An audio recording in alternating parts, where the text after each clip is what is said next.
আহ, আপনার কোশ্চেনটা একদিকে হচ্ছে খুব লজিক্যাল একটা কোশ্চেন, আর আমার কাছে হচ্ছে ভেরি কমপ্লিকেটেড টু অ্যান্সার। যদি আমরা ফুল সিনেমাটা বাইরে করি, এটা তো বিদেশি সিনেমা, এই ব্যাপারে তো বলার মানে কোনো অবকাশই থাকে না। কারণ যাদের দিয়ে আমরা স্টার হয়েছি, সুপারস্টার হয়েছি, এখন তাদেরকে যদি মনে করি যে তারা কাজ জানে না, এটা আমাদের ভুল। কারণ তারাই তো আমাদেরকে স্টার সুপারস্টার বানিয়েছে, তারপরে আমাদেরকে বিদেশে চিনেছে। তো এই জন্যে নীতিমালা আছে, নীতিমালা আছে, 50-50 হতে হবে। না, 50-50 হতে হবে। এটা হলো আসলে আমি যদি এটা বলতে যাই, অনেকে বলবে যে অনন্ত ভাই এটা না বললেও পারত, এটা কেন বললো উনি। তা আমি এইটুকুই বলতে চাই যে আসলে আমাদের দেশ যেহেতু, আমাদের দেশের প্রতি দেশপ্রেম থাকতে হবে, দেশের মানুষের প্রতি, আর মানুষের প্রতি কৃতজ্ঞতা থাকতে হবে। আমাদের ইন্ডাস্ট্রি যারা আমাদেরকে স্টার বানিয়েছে তাদের প্রতি কৃতজ্ঞতা থাকতে হবে। কারণ যখন আমাদের ইনকাম হবে না, তখন কত ইনভেস্ট আপনি করবেন। তা আমাদের ইনভেস্টটা হচ্ছে, রিটার্নটা হচ্ছে না, যার জন্য নাকি ইনভেস্টটা করতে সবাই মানে দ্বিধাদ্বন্দ্বে ভোগে যে আমি এত টাকা ইনভেস্ট করবো, এই টাকাটা উঠবে কিনা। এইটাই হচ্ছে ব্যাপার। তবে সবাই এটা নীতিমালা মেনে কাজ করা ভালো, যে 50-50 কাজ করা ভালো। যদি পুরো শুটিংটা বিদেশে হয়, ধরেন আপনি বাংলা সিনেমা রিলিজ দিলেন, কিন্তু সিনেমাটা পুরোটা বিদেশে শুটিং হয়েছে, ওটা কি তখন দেশি সিনেমা হবে না বিদেশি সিনেমা হবে?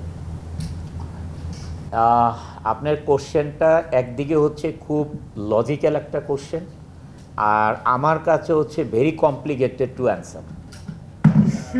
যদি আমরা ফুল সিনেমাটা বাইরে করি, এটা তো বিদেশি সিনেমা, এই ব্যাপারে তো বলার মানে কোনো অবকাশই থাকে না, যদি জয়েন্ট ভেঞ্চার হয়। আর যদি ছবিটা যখন আমরা গল্প লিখি, বিদেশের উপরে গল্পটা লিখি, দেশি সিনেমা, আমরা মন্ত্রণালয় থেকে যখন পারমিশন নেই যে আমাদের এই ছবির শুটিংটা বিদেশে করতে হবে, তখন এটা দেশি সিনেমা। আমি যদি একটা বিদেশের ডিরেক্টর নেই, ওনাদের টেকনিক্যাল সাউন্ড অনেক বেশি, কিন্তু এক্সপিরিয়েন্স অত বেশি না। আজকে যদি আমাদের দেশের একজন অভিজ্ঞ ডিরেক্টর নেওয়া হয়, সে যেভাবে শট নেয়, ওই আরেকজন বিদেশি ডিরেক্টর কিন্তু শটের অ্যাঙ্গেল সেটাই থাকে। তাদের মানে ডিফারেন্টটা কেন হয় আমাদের ছবির? ডিফারেন্টটা হয় টেকনিক্যাল সাইটগুলো দিয়ে না, বেশি হয় হচ্ছে টেকনোলজি দিয়ে। কারণ তাদের এডিটিং সিস্টেমটা ডিফারেন্ট, লাইটিংটা ডিফারেন্ট থাকে, এবং শটের যে ধরনগুলোতে ওইটা ডিফারেন্ট থাকে। আপনি যে ডায়লগ দিবেন, আমি আরও বসে আছি, আমাদের ইন্টিমেসি শট আছে বা ঝগড়াঝাটিরই শট আছে, এইটার কিন্তু শট আপনি এইখানে যেভাবে বসে আছেন এইভাবেও নিতে পারবেন, 5টা-7টা অ্যাঙ্গেলে কাটিং করেও নিতে পারবেন। সেটা হচ্ছে এক্সপিরিয়েন্সের ব্যাপার, আর এই টেকনোলজির ব্যাপার।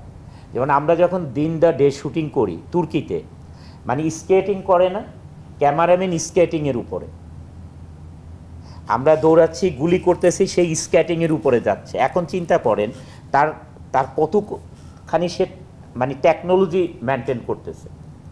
মানে এই যে টেকনিক্যালি যে শটগুলো নিচ্ছে, এখন আপনি ঘাড়ের মধ্যে যখন ক্যামেরা নিয়ে দৌড়াবেন, ওই শটটা কিন্তু আসবেন।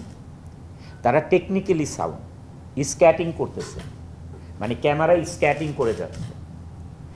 তার এই যে জিনিসগুলো আছে, এগুলো আমাদের দেশ, আমরা বলবো যে আমাদের করতে পারছে না কেন, এটা হচ্ছে টাকার দরকার।